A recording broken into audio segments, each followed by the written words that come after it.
She raised her son alone with calloused hands and hope in her eyes. She thought that seeing him succeed would finally bring her peace and recognition. But the arrival of an elegant woman changed everything, sealing a cruel estrangement. What seemed like care turned into silence, and silence turned into danger. If this story caught your interest, don't forget to subscribe to the channel and tell us what city you're watching from. Now, on with the story. Helen always knew what it was like to carry the world on her shoulders, not in a dramatic way, not with complaints or self-pity, but with that quiet strength only women who've raised children alone truly understand. At 68, her thin body still held the memory of decades spent scrubbing laundry in a concrete basin, mopping the floors of other people's houses, and cooking for parties filled with people she barely knew. All of this in Des Moines, in the heart of Iowa, a city she never left, where she was born, where she watched her husband leave, and where she raised Daniel, her only son. Her husband Walter had been a handsome man when he was young, tall with an easy smile, a hard worker. But the whiskey was stronger than any wedding vow. It started slowly, with a few beers on the weekend, then moved on to a shot of liquor with lunch, and ended with him stumbling home in the early hours of the morning, yelling, breaking the little they had. Helen put up with it for as long as she could, not for love, that had died a long time ago, but for fear of not being able to support her son on her own, until the day Walter disappeared for good. He took the few clothes he had, left behind a tab at the corner bar, and a short, poorly written note saying he couldn't handle anything anymore. Daniel was 7. It was then that Helen made a choice many women make without even realizing they're being heroic. She decided her son would not be like his father. He would study, get a degree, have a chance. He wouldn't fall into the same trap of drinking, anger, and abandonment. And to make that happen, she worked. She worked until her bones ached, until her hands were calloused, until exhaustion became a part of her. Daniel grew up watching his mother leave before dawn and come home after dark. He grew up eating whatever she could bring from the houses where she worked, wearing clothes she sewed by hand. But he also grew up with books on the shelf, with new notebooks every year, with the certainty that someone believed in him. And that made all the difference. When Daniel graduated from high school, Helen cried, not from sadness, but with a pride she didn't know could fit inside her chest. The boy had done it. He was accepted into business school, got a scholarship, worked during the day, and studied at night.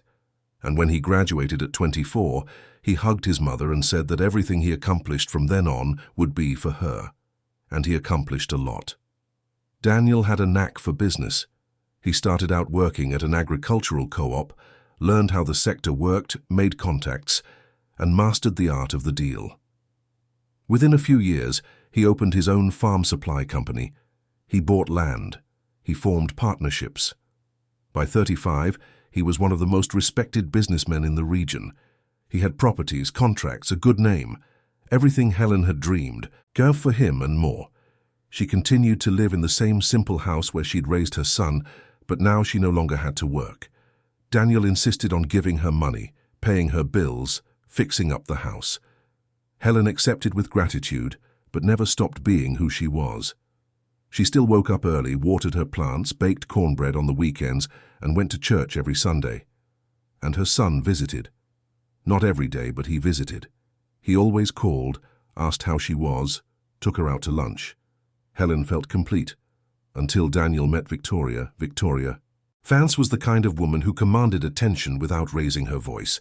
Tall, elegant, always impeccably dressed, with the air of someone who was born knowing how to handle herself in any room. She came from an old Des Moines family, the Vances, landowners whose farms had once been prosperous but had lost their edge over time. The last name still carried weight, but the money wasn't what it used to be. Victoria had studied abroad, spoke fluent English, and had an MBA. When she met Daniel at a business event, she saw in him exactly what she needed, a successful rising star with a guaranteed future. To Daniel, Victoria represented everything he had admired from a distance his whole life. She was the world he had always wanted to reach, but that seemed too far away for a boy whose mother washed other people's laundry. She talked about travel, fine wines, international investments. She was sophisticated, classy. And on top of all that, she was beautiful, intelligent, and seemed genuinely interested in him. Daniel fell in love fast, maybe too fast. They dated for a year. Victoria was the perfect girlfriend. She supported Daniel's business, offered strategic advice, attended dinners with clients, and knew exactly what to say and when to stay quiet. She was a piece that fit perfectly into the puzzle of his life, or so it seemed. When Daniel took Victoria to meet Helen, his mother smiled, served coffee, and offered a slice of cake. But inside something tightened. It wasn't jealousy, it wasn't envy. It was an old intuition, the kind mothers have and are rarely wrong about. Victoria was polite, complimented the house, thanked her for the coffee. But there was something in her eyes, a subtle coldness, a calculated distance. Helen couldn't put her finger on it, but she felt it, and she tried to ignore it. After all, her son was happy. The wedding took place 2 years later, a big affair at a fancy country club in Des Moines, with over 300 guests. Helen wore a light blue dress Daniel had bought for her and sat at the main table next to her son, smiling for the photos. But inside, that tightness in her chest never went away.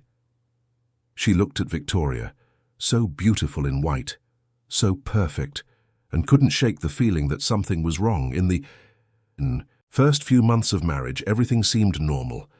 Daniel and Victoria lived in a large modern house with a pool and a garden. Helen was invited for lunch every Sunday, and she would go, bringing baked goods, helping in the kitchen when the housekeeper was off. Victoria was always cordial, always polite. But Helen noticed. The smiles were brief, the conversations superficial, and there was a subtle rush for her to leave. It was when Victoria got pregnant that things really started to change. Daniel was ecstatic. He was going to be a father. Helen was also filled with joy. She would finally have a grandchild, someone to tell stories to, cook for, and hold in her arms. But Victoria, though she smiled for the photos and accepted congratulations from everyone, seemed tense. And it was during this time that Helen's visits began to dwindle. First, it was a Sunday when Victoria wasn't feeling well and preferred to rest.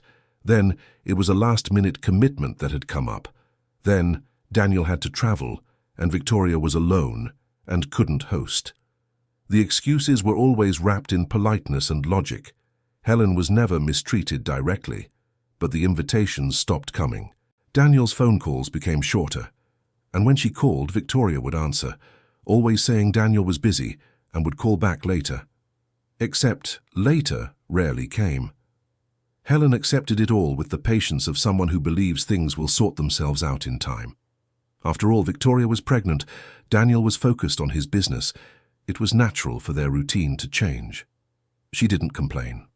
She just waited. Waited for the day her grandchild would be born and everything would go back to normal. And the grandchild was born, a beautiful baby boy named Peter.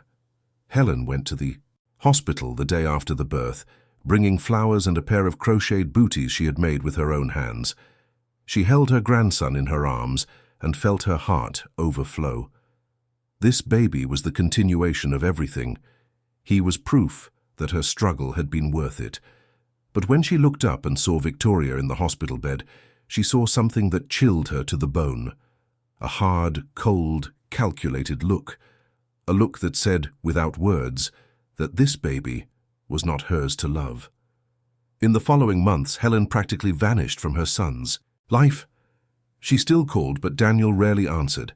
She still sent texts, but the replies were short, generic. Victoria always had an excuse ready. The baby was sick. They were renovating the house. They had a trip planned. Helen understood, or tried to, but inside the tightness in her chest was turning into a constant ache. It was Nancy who noticed first. Nancy had been the housekeeper at Daniel's house for 3 years, a woman in her early 40s, discreet, efficient, who cleaned, cooked, and took care of things without making a fuss. She'd come up from Missouri as a young woman looking for work, and had found a life in Des Moines where she could send money back to her family and still live with dignity. Helen had always been kind to her. When she used to visit her son's house, she would chat with Nancy in the kitchen, ask about her family, about the kids she'd left back in Missouri, and offer advice. Nancy had never forgotten that kindness.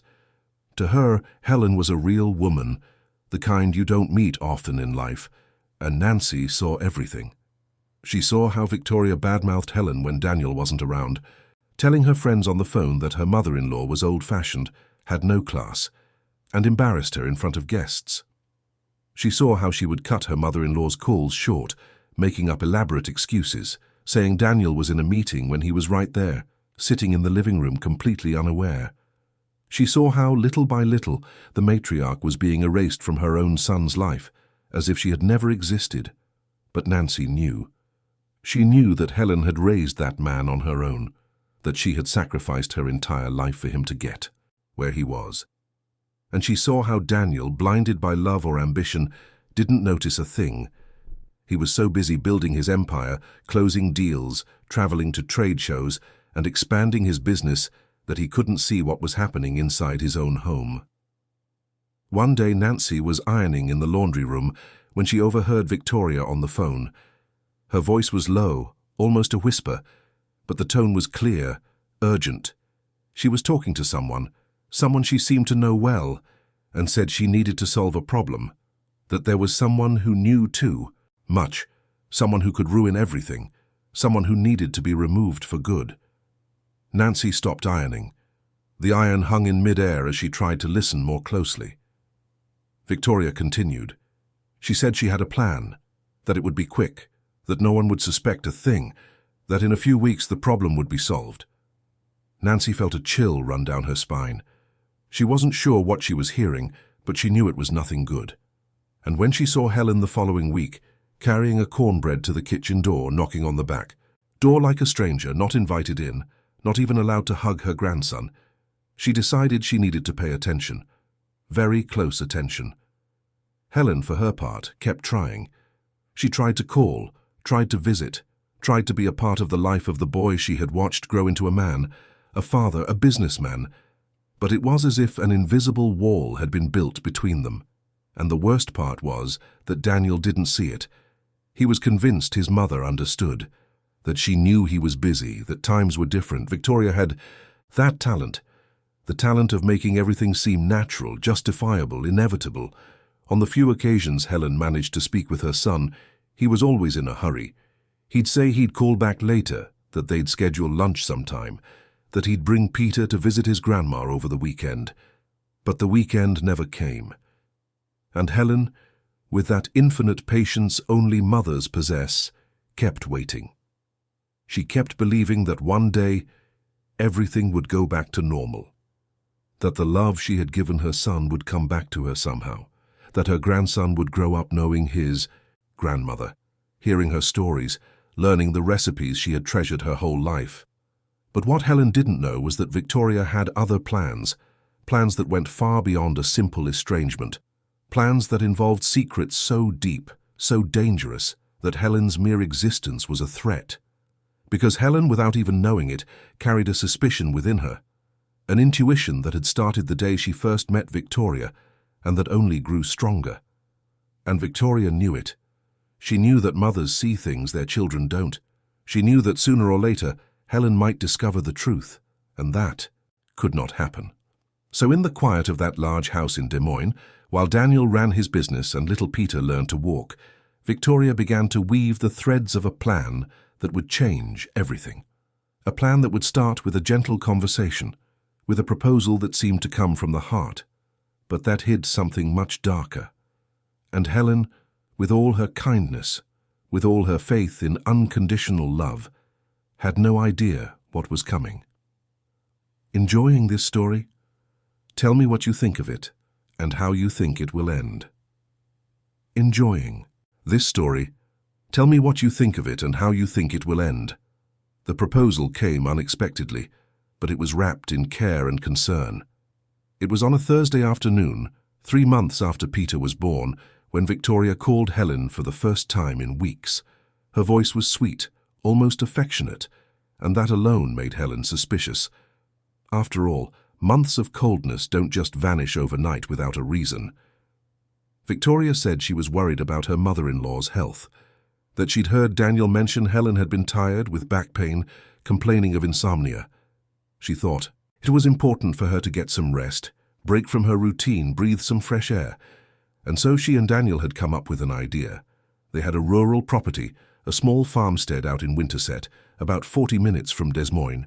It was a quiet place, with trees, a garden, a simple but comfortable little house. Victoria suggested that Helen spend some time there, rest, take care of her health, and get away from the noise of the city. Helen hesitated. Not because she was entirely suspicious, but because something about that overly sweet voice sounded false. But at the same time she was tired.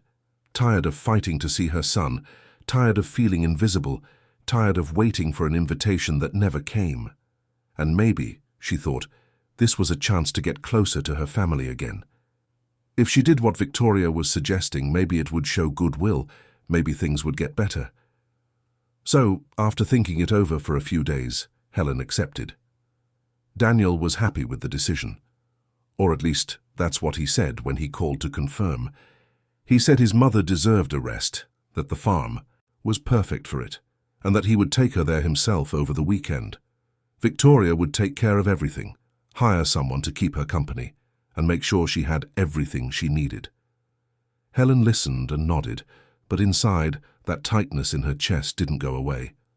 The following Saturday, Daniel showed up early in the morning to pick Helen up. He was in a good mood, talking about his business, about how well things were going, about his plans to expand into other regions. Helen listened and smiled, happy to be near her son, even if it was just for the car ride. She watched him drive, so different from the boy she had raised, so grown up, so serious, and felt a mix of pride and a sadness she couldn't explain. When they arrived at the farm, Helen had to admit the place was beautiful. It was in the middle of nowhere, surrounded by pastures and a few trees, with a white-painted wooden house and a wide porch. There were chickens roaming the yard, an orchard with apple and pear trees, and a silence that was almost deafening. Daniel helped his mother carry her bags inside. The house was simple but tidy. It had a small kitchen, a living room with an old but clean sofa, 2 bedrooms, and a bathroom. Victoria had sent someone to stock the fridge and get everything ready. Daniel stayed for a few hours, helped his mother get settled, chatted a bit, but soon said he had to head back. He had commitments on Sunday. Peter was with the nanny, and Victoria had things to take care of. He hugged Helen, said he'd be back to visit soon, and left. Helen stood on the porch, watching his car disappear down the dirt road, and for the first time since she'd agreed to come to the farm, she felt afraid. The first few days were peaceful. Helen woke up early, as she always had, made coffee, fed the chickens, and watered the plants. The farm's groundskeeper, a Mr. Jenkins, a man in his 60s, would stop by occasionally to see if she needed anything, but he never stayed long. He lived in a small cottage farther away, near the barn, and had his own life. Helen tried to call Daniel, but the cell service at the farm was terrible. Sometimes she could talk for a few minutes, but the call would drop. Daniel would say everything was fine, that he'd visit soon, and that she should enjoy the rest. But as the days went by, Helen started to realize something was wrong. Daniel's calls became rarer. When she did manage to speak with him, the conversation was short, rushed. He always had something urgent to deal with, always promised to call back, but never did. And Victoria simply vanished. She no longer answered her phone, didn't return messages. It was as if she had disappeared. It was in the second week that Helen started feeling the symptoms.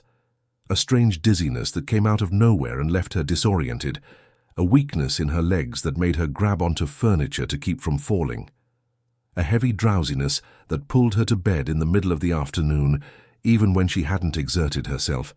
She tried to ignore it at first, thinking it was just fatigue, her age, her body finally demanding payment for years of hard work. But the symptoms got worse. Mr. Jenkins started showing up less. When Helen asked about him, the answer was always the same. He was busy with the animals, with the pasture, with fixing a fence. But Helen could see that he avoided looking her in the eye, that he seemed uncomfortable, that he left quickly whenever she tried to talk. And that's when she realized he knew something. The food that arrived at the farm came in boxes left on the porch, always when Helen was either asleep or in the backyard. There were no more conversations with Daniel about what she needed, none of that initial care. It was as if they had forgotten her. as if she had been placed there and abandoned. And the worst part was the feeling that it wasn't an accident, it was intentional. Helen tried to leave the farm once. She thought about walking to the main road, hitching a ride and going back to Des Moines. But when she got near the gate, she realized it was locked. The key wasn't where it was supposed to be, and Mr. Jenkins was nowhere to be found. She went back inside the house, her heart pounding, her breath short. She was trapped, and nobody knew. It was in that moment that Helen understood. Victoria hadn't sent her to the farm out of kindness. It wasn't for rest, it wasn't to take care of her health, it was to push her away, to isolate her, to erase her. And Daniel, her son, the boy she had raised with so much sacrifice, had no idea what was happening. Or worse, he did know and had chosen to look the other way. The nights started to feel too long. Helen would lie awake, listening to the sounds of the countryside, the wind rattling the windows, the crickets chirping endlessly. She thought about the grandson she barely knew, the son who had grown distant, the life she had built that now seemed to be crumbling. She cried silently, not wanting anyone to know she was scared, but she was terrified. It was on one of those nights that Helen decided to write a letter. She used an old notebook she found in a kitchen drawer and began to write. She wrote to Daniel, telling him everything she was feeling, everything that was happening. She asked him to come get her, to talk to her, to listen to what she had to say. She said she missed him, missed her grandson, missed her home, and that if anything happened to her, he needed to know that she had fought, that she had tried, but that in the end, she couldn't compete with Victoria. She tucked the letter inside the Bible she had brought in her suitcase, in the middle of Psalm 23, the one about walking through the valley of the shadow of death, and she prayed. She prayed like she hadn't prayed in years, asking for protection, for strength, for someone to find her before it was too late. Meanwhile, in Des Moines, Nancy was getting suspicious. It had been weeks since she'd seen Helen, and whenever she asked Victoria, the answer was vague. She's at the farm, she's resting, she's fine. But something in Victoria's tone wasn't convincing. And when Nancy happened to see a bottle of pills in the master bathroom, strong medication, the kind that makes a person drowsy and confused, she knew she had to act. Nancy wasn't sure what was happening, but she was sure it was nothing good.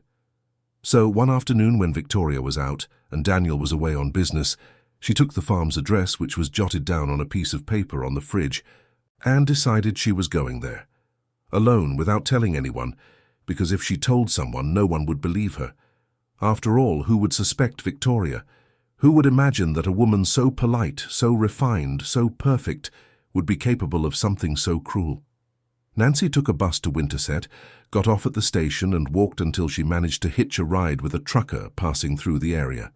She explained she was visiting a friend at a farm, and the kind-hearted man drove her close.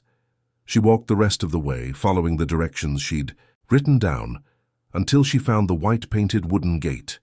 It was locked, but Nancy hopped the fence, something she hadn't done since she was a kid, and followed the dirt road until she saw the house. As she got closer, she heard a sound coming from inside. It was a low, muffled cry, as if someone was trying to hide it. Nancy ran to the front door, knocked, and called out, "Helen! Helen, it's Nancy. I'm here." On the other side, Helen heard the voice. At first, she thought she was delirious, that the loneliness and the medication were making her hear things, but the voice continued insistent, real. She dragged herself to the door, her legs wobbly, her head heavy, and managed to open it. When she saw Nancy standing there on the porch, her eyes wide with worry, Helen collapsed. She fell into her arms and cried. She cried like she hadn't cried since her husband left, since she was left alone with a young son and no prospects. She cried because finally, after so long, someone had come. Nancy held Helen tightly, feeling her body too thin, her skin cold, the smell of someone who wasn't well. And in that moment, she knew. She knew Victoria had done something terrible. She knew Helen was being drugged, isolated, forgotten on purpose. Nancy helped Helen up, put her arm over her own shoulders, and supported her to the living room sofa. She brought her water, wet a cloth, and wiped her face. Helen drank the water in small sips, coughing, her hands shaking. She was too weak, too confused, but slowly she began to talk. She told Nancy about the pills that appeared mixed in her food, about the groundskeeper who disappeared whenever she needed help, about the locked gate.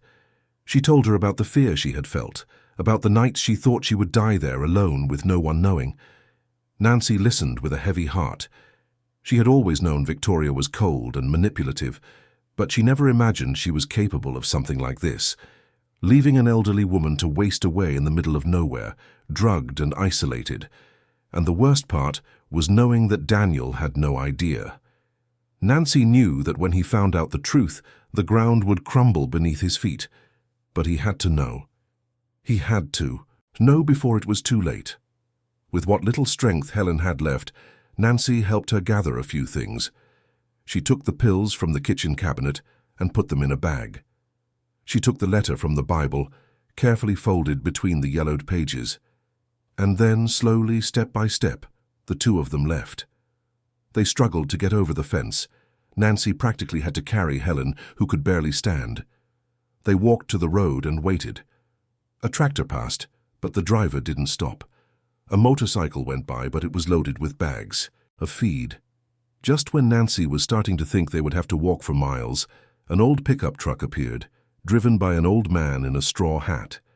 Nancy waved desperately, and the man pulled over.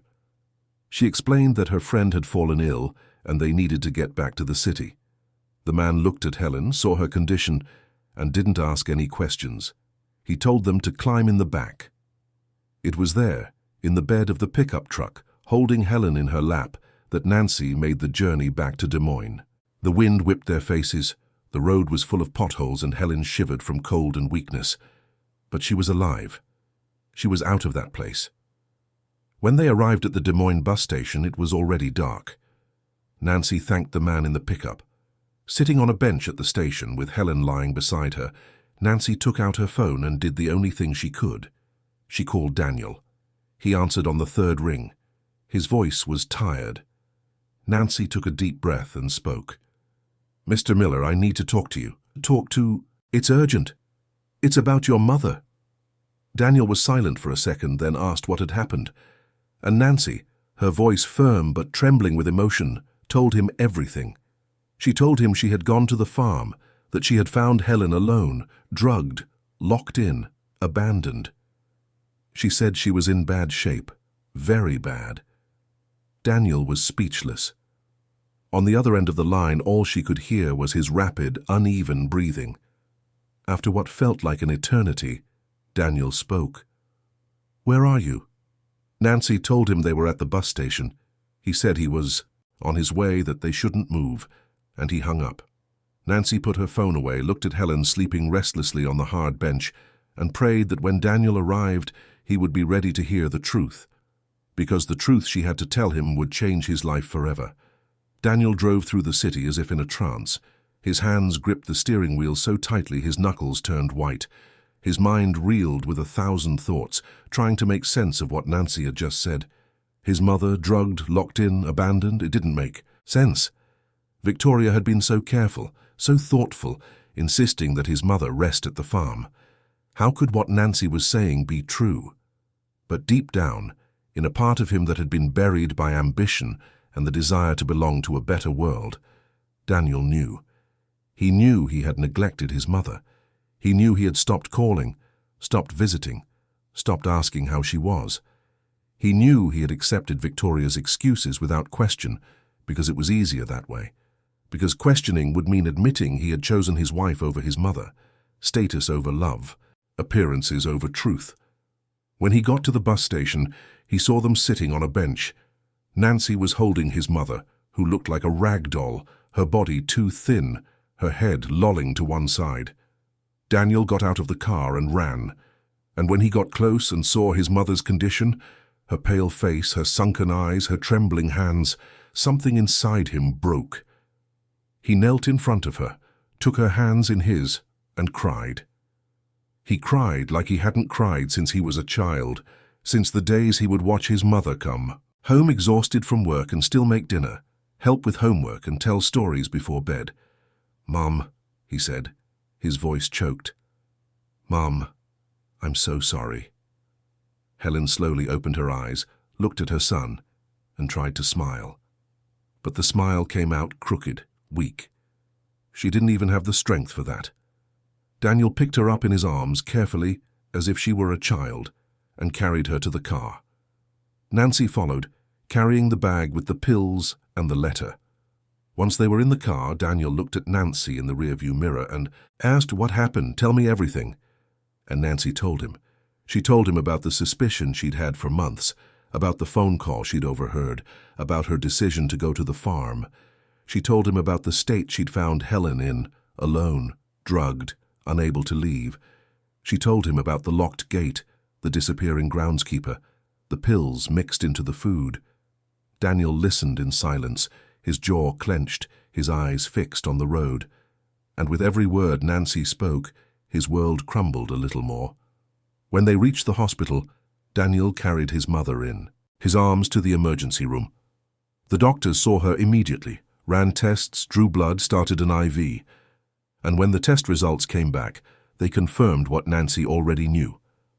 Helen had been systematically drugged with heavy sedatives, the kind that leave a person confused, drowsy, and unable to react. On top of that, she was dehydrated, malnourished, and showed signs of severe neglect. The doctor looked at Daniel and asked if he knew how this had happened. Daniel couldn't answer. He just shook his head, his eyes filled with tears. While his mother was being admitted, Daniel went out into the hallway. Nancy followed him, still holding the bag with the pills. She handed the bag to him, along with the letter Helen had written. "Read this," she said. "You need to know everything."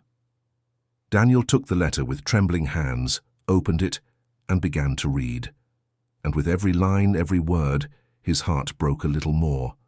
The letter spoke of fear, of loneliness, of the feeling of being erased. It spoke of the love Helen had always had for her son, of the pride she felt in him, but also of the pain of being forgotten, of being treated like a burden, like something that needed to be removed. It spoke of the hope that Daniel would once again become the boy she had raised, the one who hugged her before bed and said that when he grew up, he would take care of her. And it ended with a simple, desperate plea. "If something happens to me, don't let it be for nothing. Fight for the truth." Daniel slowly folded the letter, put it in his pocket, and looked at Nancy. "Where is she? Where's Victoria?" Nancy said she had left that morning to meet some friends and wouldn't be back until late. Daniel looked at his watch. It was 9 o'clock. She should be home. He took a deep breath, looked at his mother through the window of her room, still sleeping, hooked up to machines, and made a decision. He was going home. He was going to confront Victoria, and he was going to find out the truth, no matter the cost. When Daniel walked into the house, everything was quiet. The living room lights were on, the TV muted, but no one was in sight. He went up the stairs slowly, his heart pounding, anger building with every step. He found Victoria in their bedroom, sitting at her vanity, applying face cream as if it were any other night. When she saw his reflection in the mirror, she turned and smiled. "Honey, you're back. I thought you were staying at the hotel because of your trip." Daniel didn't answer. He stood in the doorway, looking at her, trying to understand how he had been so blind, how he had married this woman, how he had believed every word, every smile, every calculated gesture. Victoria realized something was wrong. Her smile vanished. "What is it? What happened?" Daniel took 2 steps into the room. His voice came out low, controlled, but filled with a rage he had never felt before. "I went to get my mother." Victoria turned pale. "She's in the hospital, drugged, dehydrated, almost dead. Do you know anything about that?" Victoria stood up slowly, her hands shaking. "Daniel, I don't know what you're talking about. She was at the farm, resting, just like we planned." Daniel took another step. "Don't lie to me. Nancy told me everything. She went there. She saw the state my mother was in. She found the pills you were sending her. I read the letter my mother wrote before she thought she was going to die. So don't you dare tell me you don't know anything." Victoria fell silent. Her face changed. The mask of the perfect wife fell away, and what remained was something cold, calculated, desperate. She sat on the edge of the bed, ran her hands over her face, and when she looked at Daniel again, there were tears in her eyes. But they weren't tears of remorse. They were the tears of someone who had been caught and didn't know how to get out of it. "You don't understand," she said, her voice trembling. "I had to do it. She was going to ruin everything." Daniel laughed, a bitter, humorless laugh. "Ruin what? What could my mother possibly ruin?" Victoria stood up, took 2 steps toward him, but Daniel backed away. "Don't come near me, answer me. What was she going to ruin?" Victoria stopped, her shoulders slumped, her breathing heavy. And then she spoke. She knew that Peter isn't your son."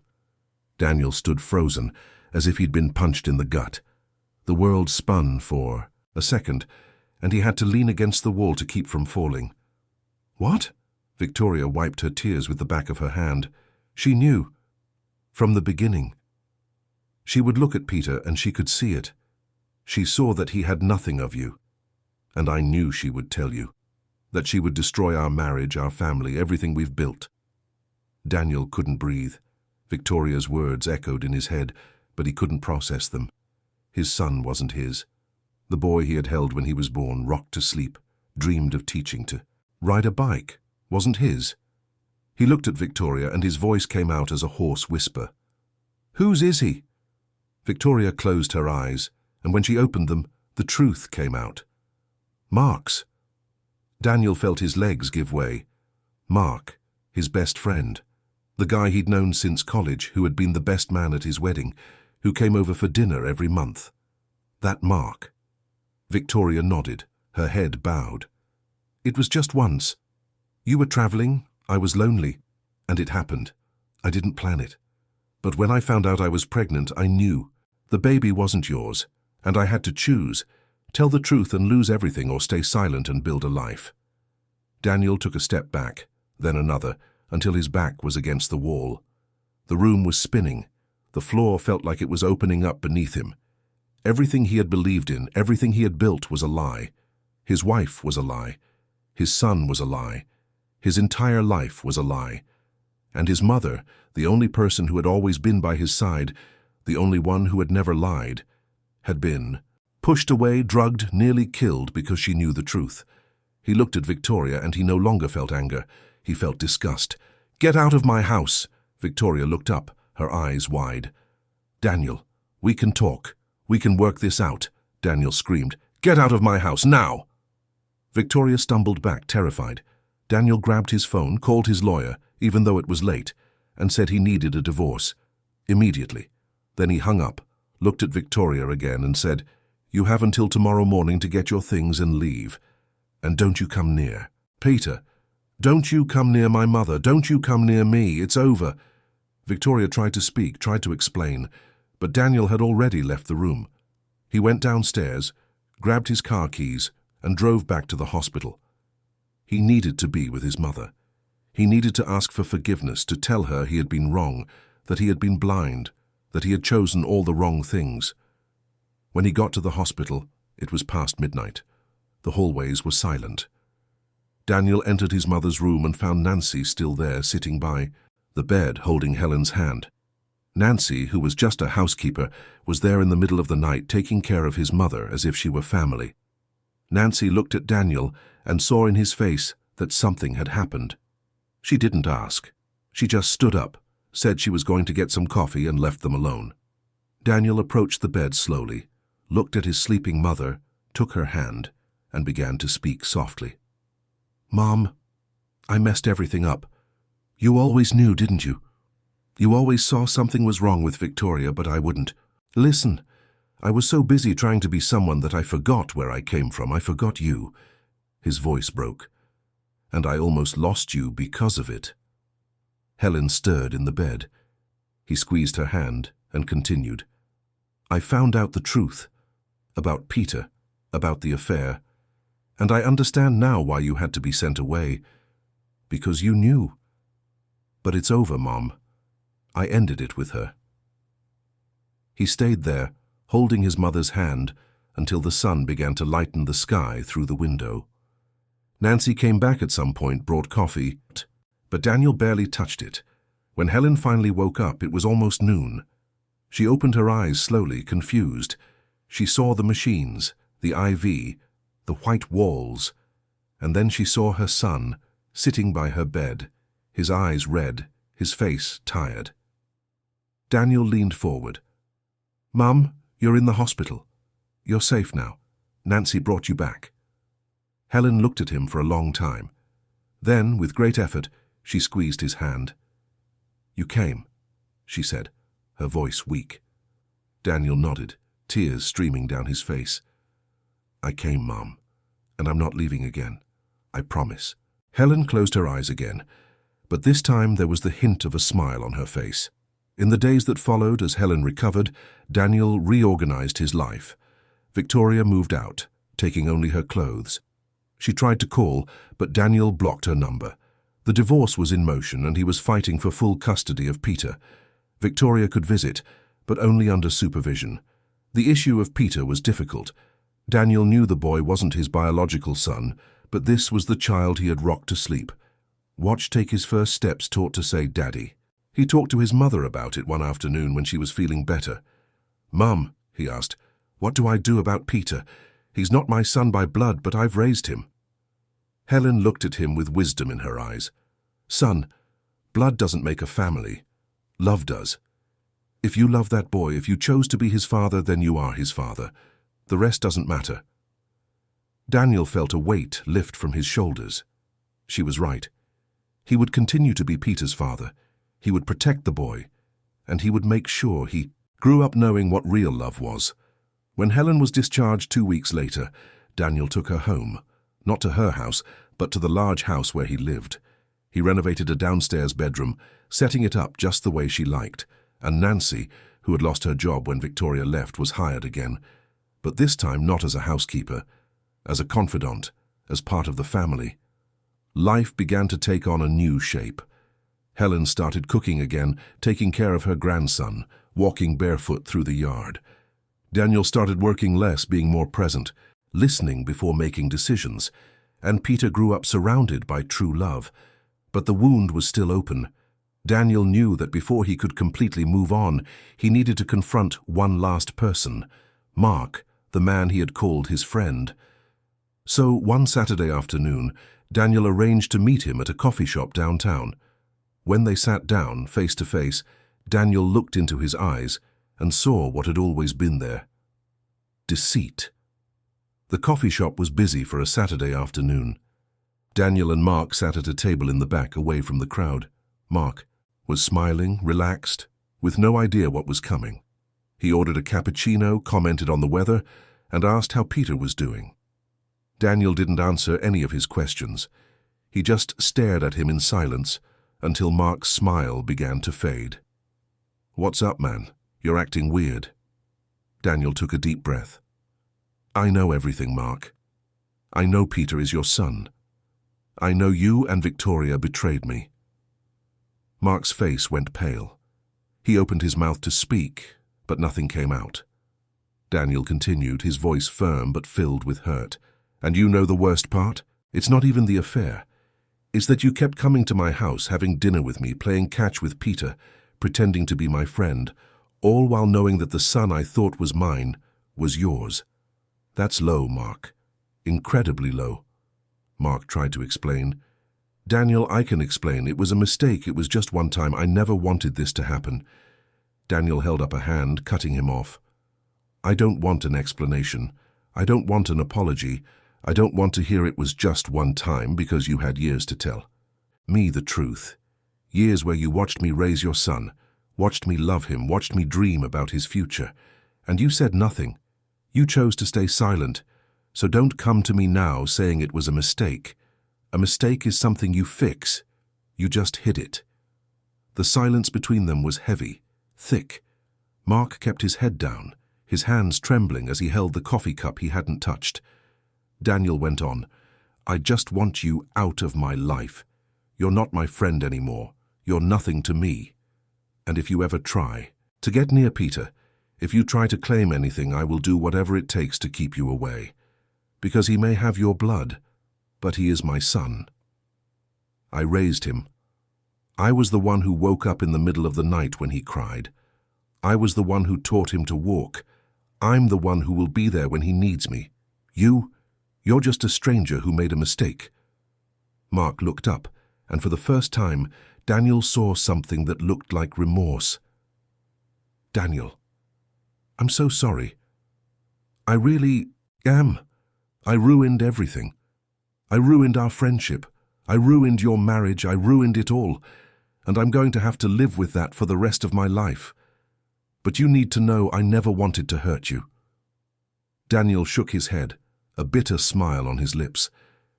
"It doesn't matter what you wanted, Mark. It matters what you did, and what you did is unforgivable." Daniel stood up, left money on the table to pay for the coffee he hadn't touched, and walked out. He didn't look back. There was nothing left to say. That chapter was closed, and it was time to move on. In the months that followed, Daniel's life changed completely. He sold the large house where he had lived with Victoria, the house that had been the stage for so many lies, and bought a smaller, cozier one in a quiet Des Moines neighborhood. His mother had a room on the ground floor near the kitchen, with a window that looked out onto the garden, where she could see the trees and hear the birds. Nancy lived in a guest house out back, but spent most of her time in the main house helping with Peter, chatting with Helen, and cooking. The three of them formed a strange, improvised but real family. A family that hadn't been planned, but had been built on love, gratitude, and forgiveness. Daniel drastically cut back on his work trips. He delegated more responsibilities to his managers, hired a larger team, and started being more present. Every morning before leaving for the office, he had coffee with his mother. They talked about simple things, about the plants she was growing in the garden, about the weather, about plans for the weekend, about Peter, and the funny things he'd said the day before. And Daniel realized day by day how much he had missed during the years he was obsessed with building an empire. He had missed conversations, laughter, moments. He had missed his mother. But now he was getting her back. Slowly, day after day, building a new relationship, one that was truer, closer. Helen, who had returned from the farm frail, rail-thin, with her health shattered and her spirit nearly broken, was being reborn. She started smiling again, that gentle smile that lit up her face. She started taking her morning walks again, breathing in the fresh air, greeting the neighbors. She started cooking the dishes Daniel had loved as a child, that chicken and okra, that creamy cornbread, that special stuffing only she knew how to make. She started tending to her plants with care, watering them one by one, talking to them like old friends. She started singing while she tidied up the house, those old songs she used to sing when Daniel was little, and she started telling stories to Peter before bed, stories from when she was a girl, from when Daniel was a baby, made-up stories full of princes and princesses and happy endings. And the boy, now just 2.5, was growing up surrounded by love.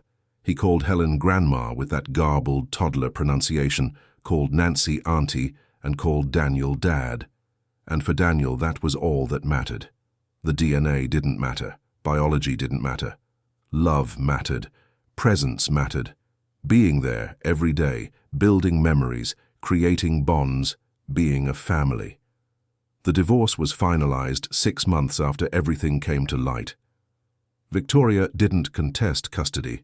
She knew she couldn't win, not after everything she had done, not after drugging her own mother-in-law and leaving her to waste, away on an isolated farm. Daniel allowed her to visit Peter once a month, but always with supervision. Nancy or Helen would stay nearby, never leaving the boy completely alone with her.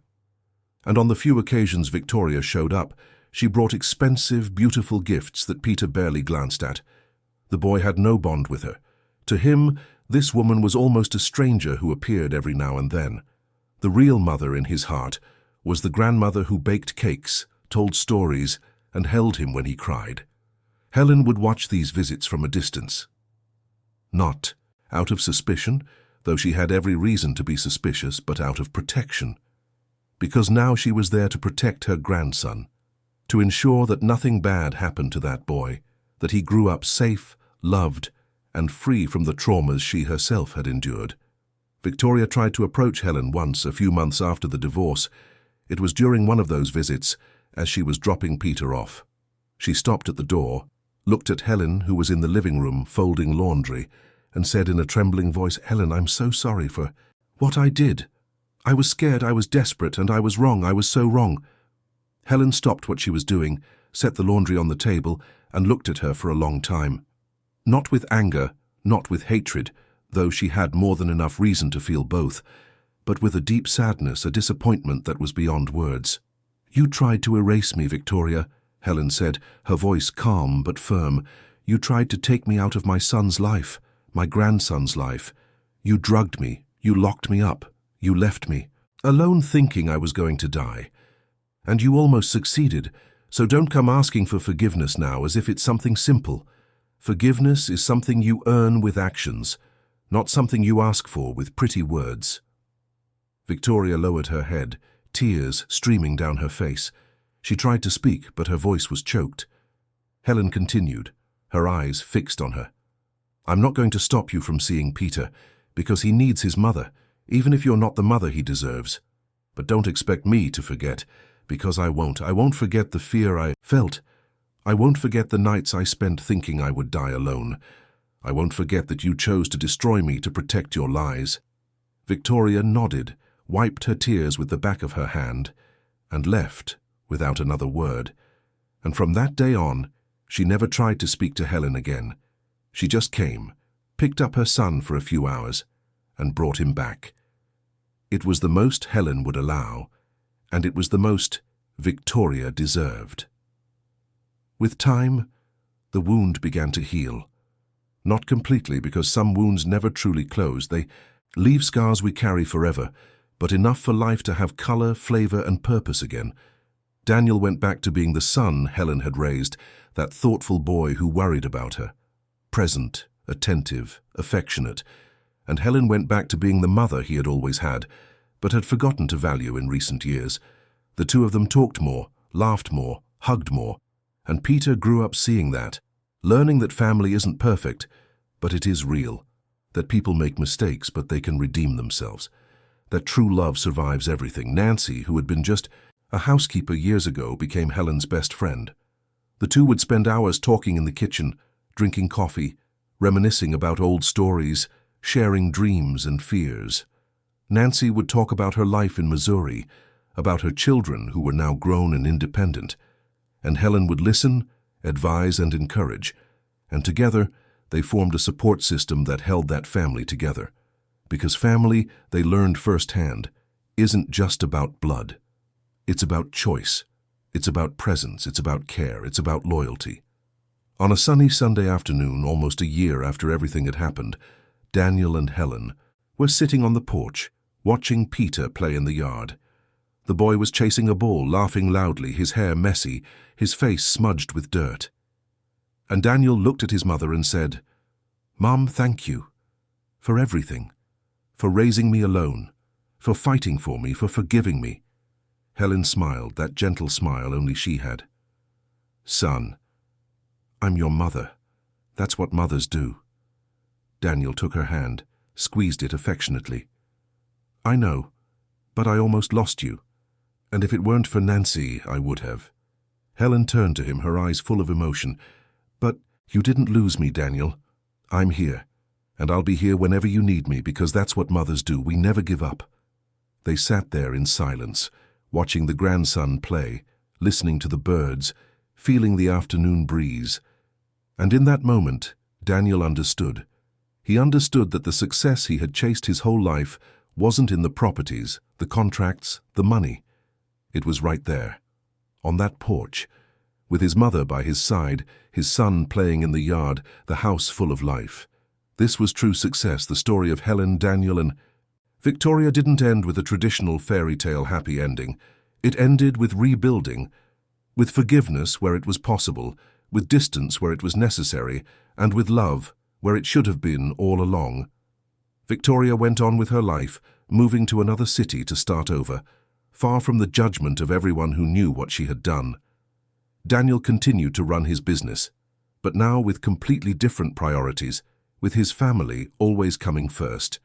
And Helen remained the matriarch, the solid foundation, the center of it all, because mothers, even when they are forgotten, even when they are hurt, even when they are nearly destroyed, keep on loving. They keep on waiting, they keep on believing. And Peter? Peter grew up knowing that family is complicated, but love is simple. He grew up knowing that sometimes people make terrible mistakes, but that forgiveness is possible when there is true remorse. He grew up knowing that the woman who gave birth to him wasn't perfect, but that the father who loved him was a real father, regardless of genetics. And he grew up knowing that the grandmother he almost lost before he could even really know her was the strongest person he would ever meet. Because she had survived the impossible. She had fought when she had no strength left. She had come back when everyone thought she was gone for good. And when the silence finally stopped screaming, what was left was the sound of life. The sound of laughter in the yard, of conversations in the kitchen, of bedtime stories, of tight hugs, of I love yous, said without fear. The sound of a family that had been shattered, that had been nearly destroyed, but that had chosen to rebuild itself, not in the same way it was before, because that would be impossible, but in a better way, more honest, more true, stronger, forged in the fire of pain and overcoming. Because in the end, what matters isn't how many times life knocks you down with its unexpected blows. It's how many times you get up, dust yourself off, and keep going.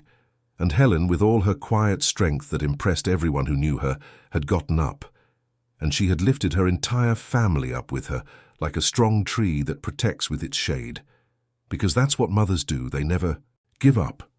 Even when the whole world gives up on them, even when they are forgotten, betrayed, hurt, they carry on. Fighting, loving, waiting, believing. And in the end, always, always they win.